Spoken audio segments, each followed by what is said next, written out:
سبيل الدموع سبيل مريح تنهدى يا صاحي كي تستريح وبث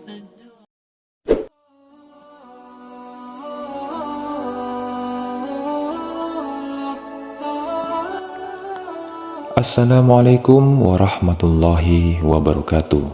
Sahabat beriman, ada 6 pertanyaan di alam kubur yang menentukan orang tersebut masuk surga atau tidak. Seseorang yang sudah mati akan merasa tidak percaya dirinya jika dia sudah meninggalkan alam fana atau dunia ini dan serasa bermimpi ketika di alam kubur. Namun sebelum lanjut kita ke pembahasannya atau mengenai kisahnya, alangkah baiknya jika kalian semua simak terus video ini sampai akhir agar kalian tidak sesat. Digambarkan jika seorang yang baru 1 hari meninggal seperti mengalami mimpi jika dia belum mati, tapi sebenarnya sudah memasuki alam barzah. Disebutkan ketika seorang yang mengalami kematian dan kemudian memasuki alam kubur, maka pertama yang akan datang adalah malaikat mungkar dan nakir. Kedatangan malaikat mungkar dan nakir di alam kubur ini pun digambarkan dengan cukup menyeramkan bagi mereka yang banyak melakukan maksiat semasa hidupnya. Tetapi akan nampak menawan bagi mereka yang semasa hidupnya taat di jalan Allah Subhanahu wa Ta'ala. Ketika pertama kali berhadapan dengan manusia di dalam kubur, maka ada 6 pertanyaan yang akan diajukan oleh malaikat mungkar dan nakir. Sahabat beriman yang dirahmati Allah Subhanahu wa Ta'ala, berikut ini hadis Rasulullah SAW yang menggambarkan perjalanan manusia setelah melewati fase kematian. Maka di dalam kubur sudah menanti kehidupan baru dan serba asing. Menceritakan perjalanan para manusiawi di dalam kubur. Suatu hari kami mengantarkan jenazah salah seorang sahabat Nabi SAW dari golongan Ansor. Lalu sesampainya di perkuburan, liang lahat masih digali. Rasulullah SAW pun duduk menanti dan kami pun duduk terdiam di sekitarnya, seakan-akan di atas kepala kami ada burung gagak yang hinggap. Rasulullah SAW memainkan sepotong dahan di tangannya ke tanah. Lalu beliau mengangkat kepalanya seraya bersabda,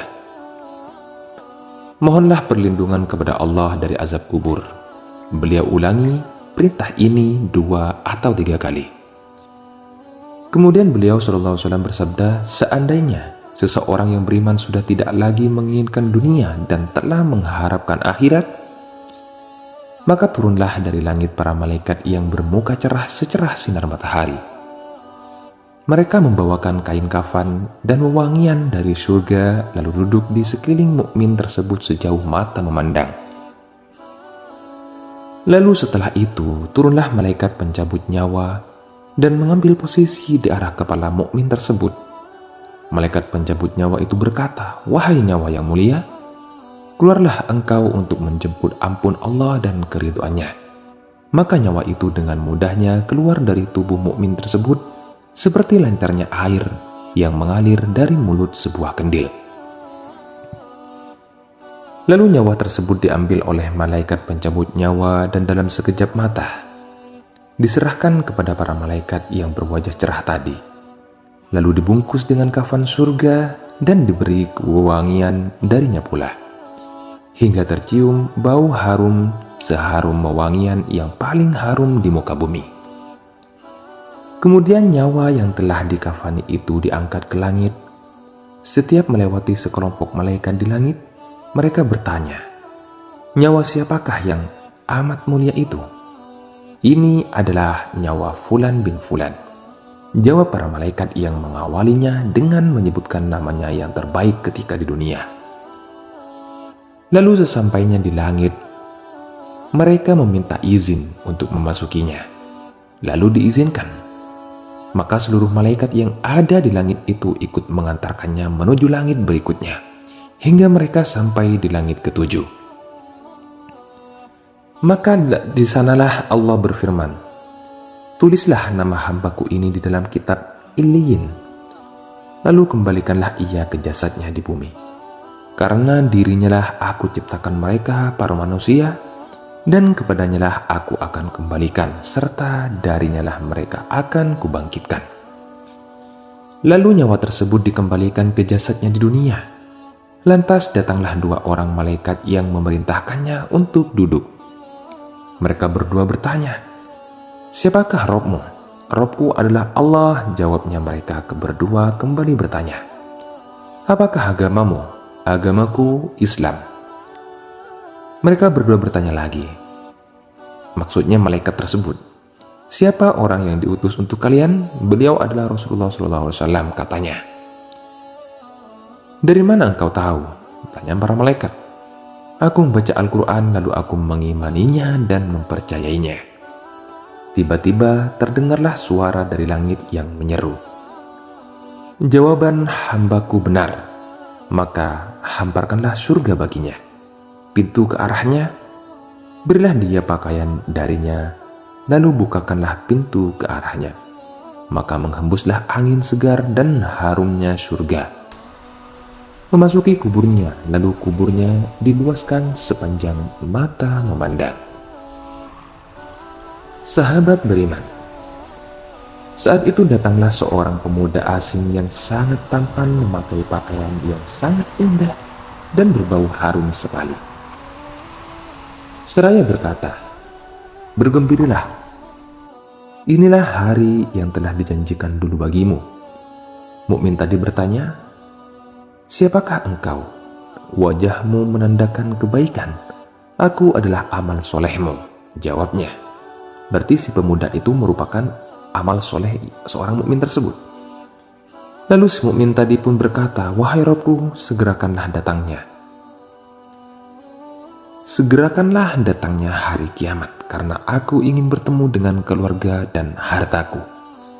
Adapun orang kafir di saat dia dalam keadaan tidak mengharapkan akhirat dan masih menginginkan keindahan duniawi, turunlah dari langit malaikat yang bermuka hitam sambil membawa kain mori kasar, lalu mereka duduk di sekelilingnya. Saat itu turunlah malaikat pencabut nyawa dan duduk di arah kepala seraya berkata, "Wahai nyawa yang hina, keluarlah dan jemputlah kemurkaan dan kemarahan Allah kepadamu." Maka nyawa orang kafir tadi berlarian di sekujur tubuhnya. Maka malaikat pencabut nyawa tadi mencabut nyawa tersebut dengan paksa, sebagaimana seorang yang menarik besi beruji yang menempel pada kapas basah. Begitu nyawa tersebut sudah berada di tangan malaikat pencabut nyawa, sekejap mata diambil oleh para malaikat pembuka hitam yang ada di sekelilingnya. Lalu nyawa tadi segera dibungkus dengan kain mori kasar. Tiba-tiba terciumlah bau busuk sebusuk bangkai yang paling busuk di muka bumi. Lalu nyawa tadi dibawa ke langit. Setiap mereka melewati segerombolan malaikat, mereka selalu ditanya, "Nyawa siapakah yang amat hina ini?" "Ini adalah nyawa Fulan bin Fulan," jawab mereka dengan namanya yang terburuk ketika di dunia. Sesampainya di langit dunia, mereka minta izin untuk memasuki, namun tidak diizinkan. Rasulullah SAW membaca firman Allah Subhanahu wa Ta'ala, "Tidak akan dibukakan bagi mereka orang-orang kafir pintu-pintu langit dan mereka tidak akan masuk surga, sampai seandainya untuk bisa memasuki lubang jarum sekalipun." Saat itu Allah berfirman, "Tulislah namanya di dalam sijjin di bawah bumi." Kemudian nyawa itu dicampakkan dengan hina dina. Rasulullah SAW membaca firman Allah Subhanahu wa Ta'ala, "Barang siapa mempersekutukan sesuatu dengan Allah, maka adalah ia seolah-olah jatuh dari langit lalu disambar oleh burung, atau diterbangkan angin ke tempat yang jauh."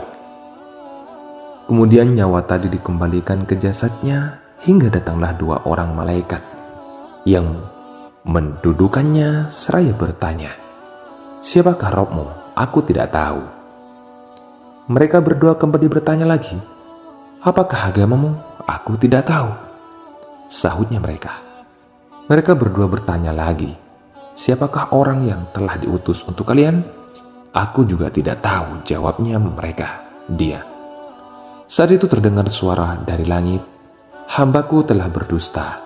Hamparkan neraka baginya dan bukakan pintu ke arahnya.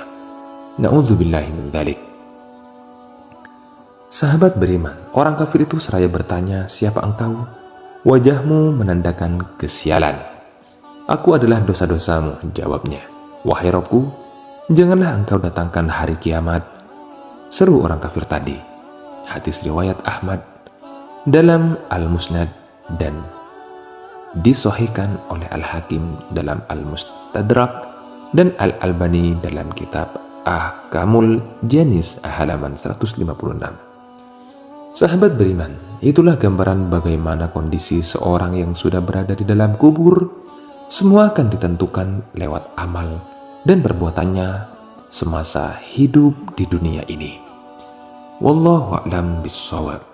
سبيل الدموع سبيل مريح تنهدى يا صاحي كي تستريح وبث